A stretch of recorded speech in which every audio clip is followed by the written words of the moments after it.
Hi, I'm Ricky with Atlas Outdoors, and I'm here to walk you through the winterization process of your trailer.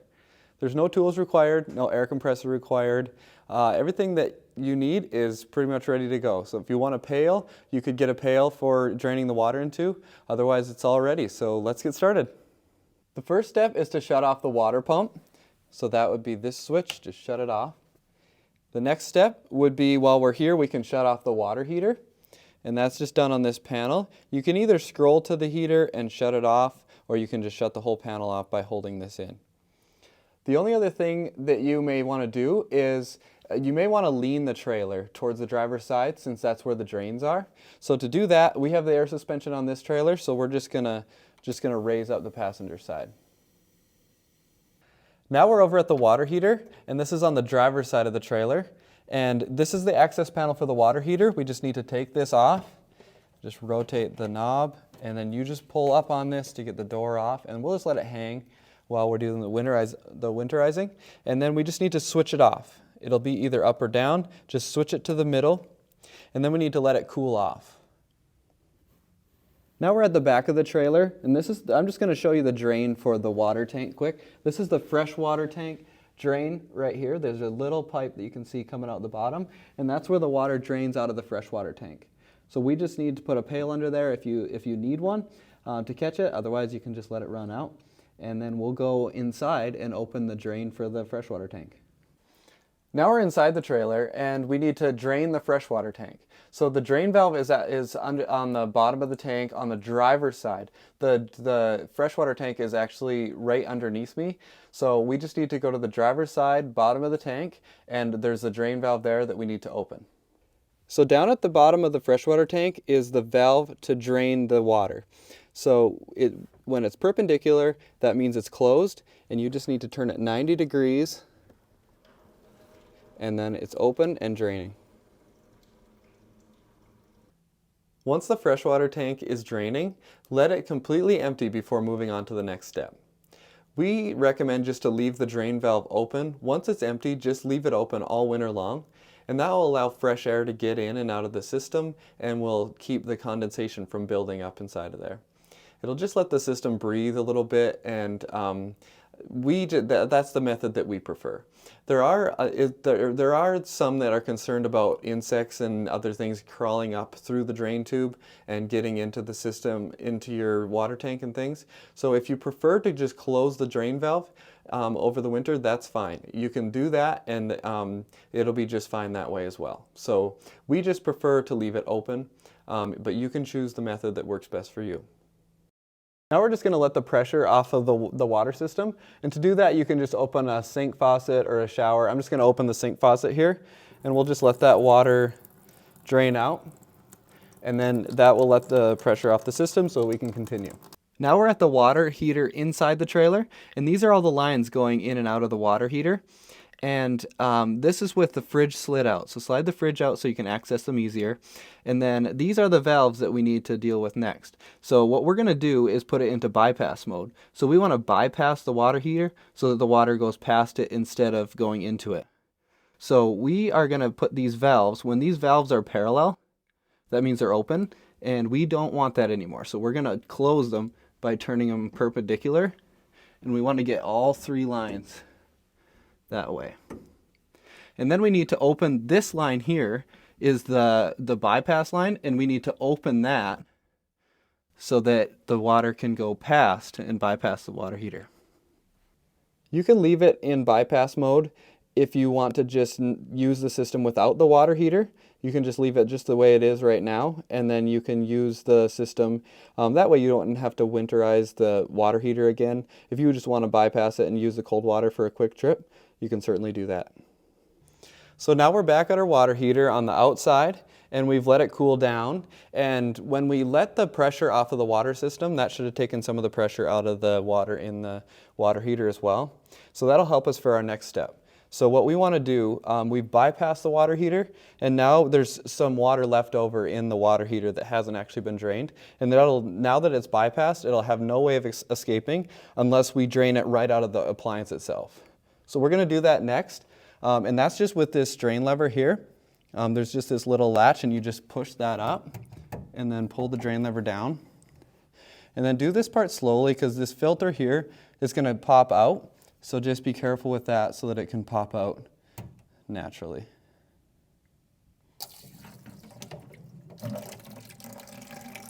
And we'll just let that drain into the pail. So now that the water heater is done draining, we're going to leave the filter out for the season. So just clean it up with some clean water and then store it in a safe place until spring, till you're ready to put water back into the system. But otherwise just leave it out, and then we'll just close this up and we're done at the water heater. So this just latches back closed, and then this access panel, just slide the clips back into the notches. The next step is to locate the flow unit in your trailer, and that's this guy here. And that will be either in by the water heater in the front compartment or in the next compartment back by the battery. So if you locate it there, the first step would be to turn on to open the shutoff valve underneath it. It's just a little blue handle, and just turn it 90 degrees. And then you can turn on the drain down, and it's going to make a noise. And now your system is pressurized.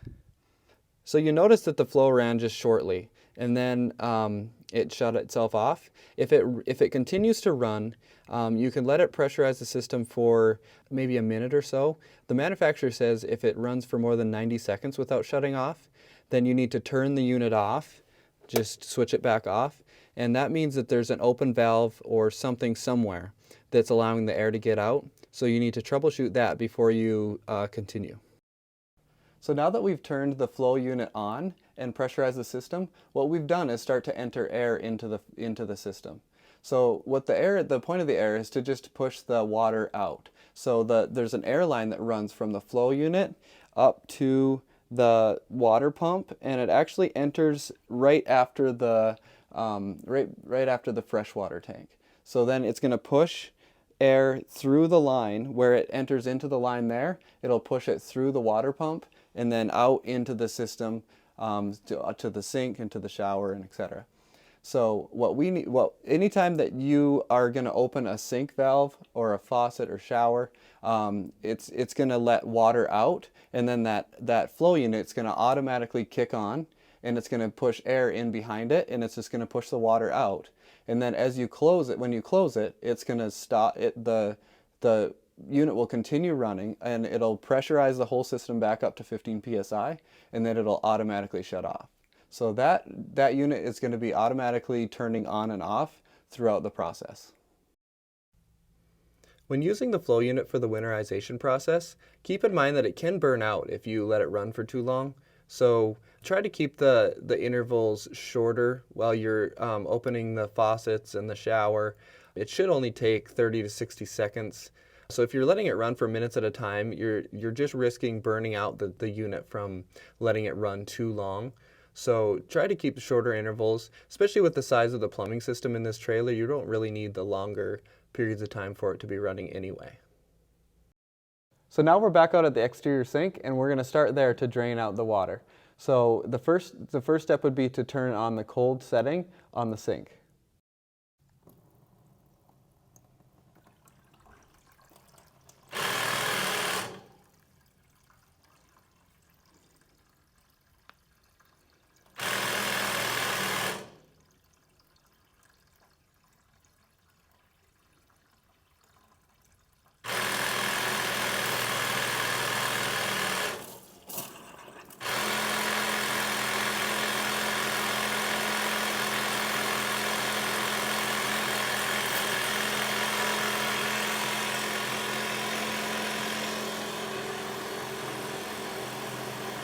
So we let the water drain out of the system through the cold water, and you heard the flow unit running to push air in behind it. And once the water is drained out, it'll start blowing air out of the system. And then once it's mostly air, then you're pretty much ready to move on. So you can do it a few more times like this.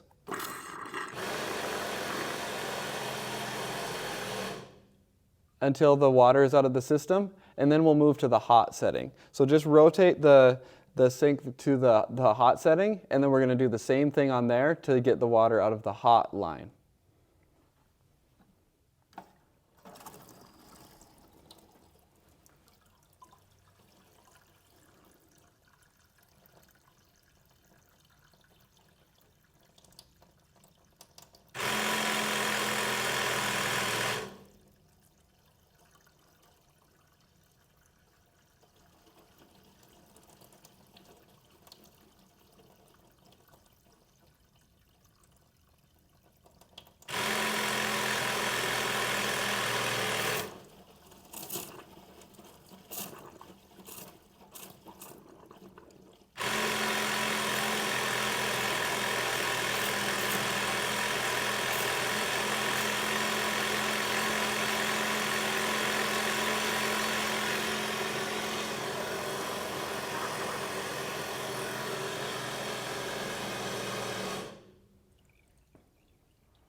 So now we're at the shower side, and we're going to do the same thing that we did with the sink. We're going to just start with the cold. We'll just turn it on to cold, and we'll run that out, and then we'll do the hot as well.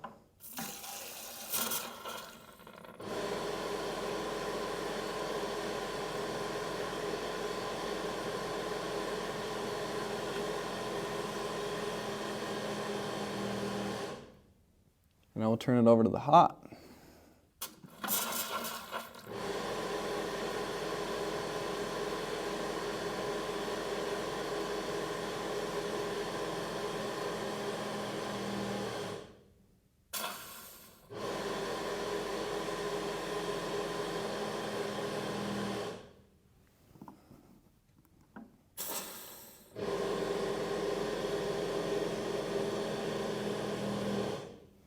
All right, then we can shut that off and move on to the next step. If you have a sink on the inside of your trailer like this particular unit does, then that would be your next step. So you need to go to that and then just do the exact same thing you did with the sink that's on the exterior on the kitchen slide by the stove. So we just follow the same process with that, with the cold and then the hot, to drain that sink out as well. So now we've drained the hot and cold water out of the lines. You may have noticed though that there's 3 lines at the water heater, and this white line here is for recirculating. So when the hot water goes to the sink at the exterior and the interior if you have it, then it comes back. When it recirculates, it's sending water back through this white line. And so that's your recirculation. So we've only drained the water basically out of the cold and the hot. So now we need to just make sure everything's out of the white line. So we are gonna, when we open this valve, that'll drain it out the bottom. There's a spout that's coming out the bottom of the trailer, right below the front driver's side.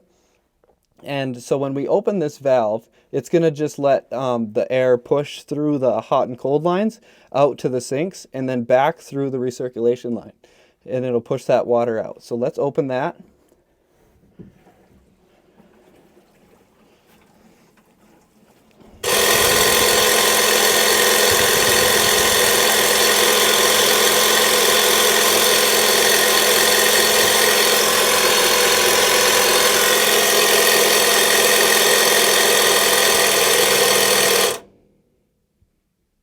So now we have the water drained out of the white line, and you can do the same thing that we did with the sinks. Let it repressurize, open it back up, and make sure there's no more water coming out.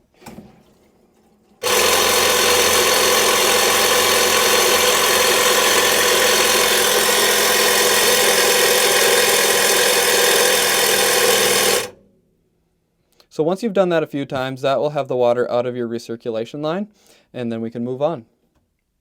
So now that we've done each sink, the shower, and the recirculation line, we can go back around one more time just to make sure everything's out. You can just run the hot and cold on each side on the sink and the shower, the second sink if you've got it, and the recirculation line. Just run through it one more time just quick, just to make sure that there's no more water coming out any of the lines.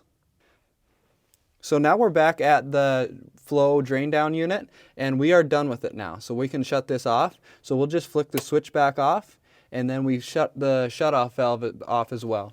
And this shutoff valve should stay off. It should stay closed at all times except for when you're winterizing. That's just a backup plan. If there's the check valve in the line were to allow water past it, to allow water to come back up the air line, this would just be the secondary stop to stop the water from actually entering the unit. So now we're back inside the trailer, and there's just a little bit of water left that we need to drain. So we're going to go back to where you drained the freshwater tank, down on the driver's side, down in the compartment here. We're looking for the water pump, and there's a small little inline filter. That's where we're going next. Okay, we're back at the water pump, and we're actually what we're looking at here is this. This is a little inline water filter, and we need to make sure that the water's out of that, because when we're blowing air through, it just blows right past, and there's a little bit of low point underneath it that water can sit in. And I'm actually going to twist it so you can see, and you might be able to see the water in there. So we know that there's water in there that needs to be emptied out. Otherwise, this clear plastic bowl here, when the water freezes, it could crack that, and then you'd have to replace it. So we're going to just take this off.